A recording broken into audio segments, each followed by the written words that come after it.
Colonel Mustang is dead sexy in a miniskirt.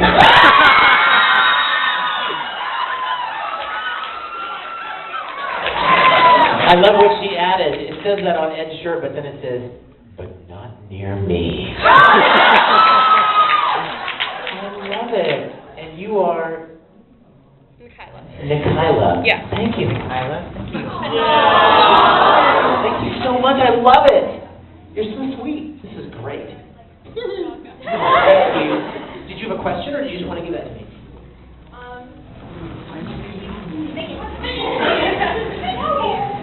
I have a question. How tall are these walls?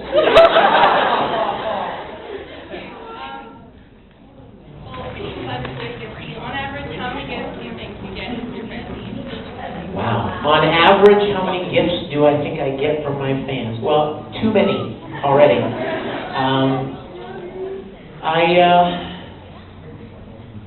Wow. I mean, you mean like per con, for instance, or? Well, I mean, just like in general, whether it be like drawings on the internet or... I get a lot of drawings, and I love getting drawings. And I love getting original things that people have made or crafted, themselves, because that's the kind of thing I would have done when I was your age. So I love this because they're a personal expression of who you are and what you love.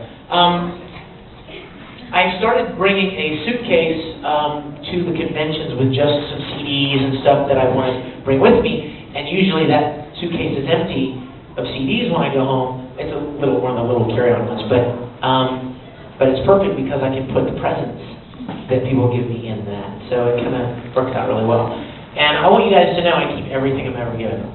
I have a room in my house, it's a guest room, that has nothing in it except all the sweet gifts that I've been given. Wow! And I've been telling the young lady that I'm dating right now, I said, if you want to do a really cool project for me, what's the matter?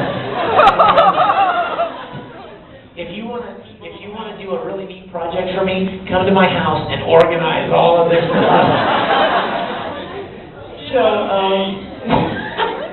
So I love the gifts that people give me. I used to do the same thing. You guys, I used to go to Star Trek conventions when I was little. I would dress up like Captain Kirk, and I took myself so seriously.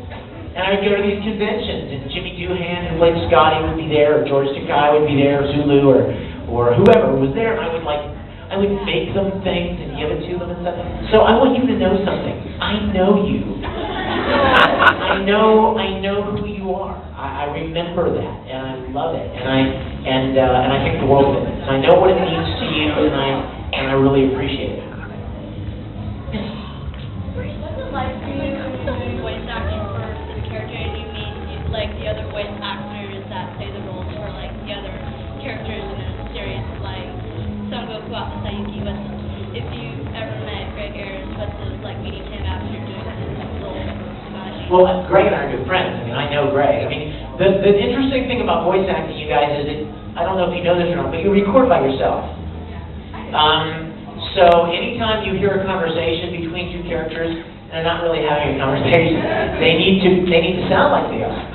So all of those really neat sequences where, Ed and Al are talking, and they're so emotional, and they're talking to each other, I recorded either before or after Aaron did, and we had to create the illusion that we were talking to each other.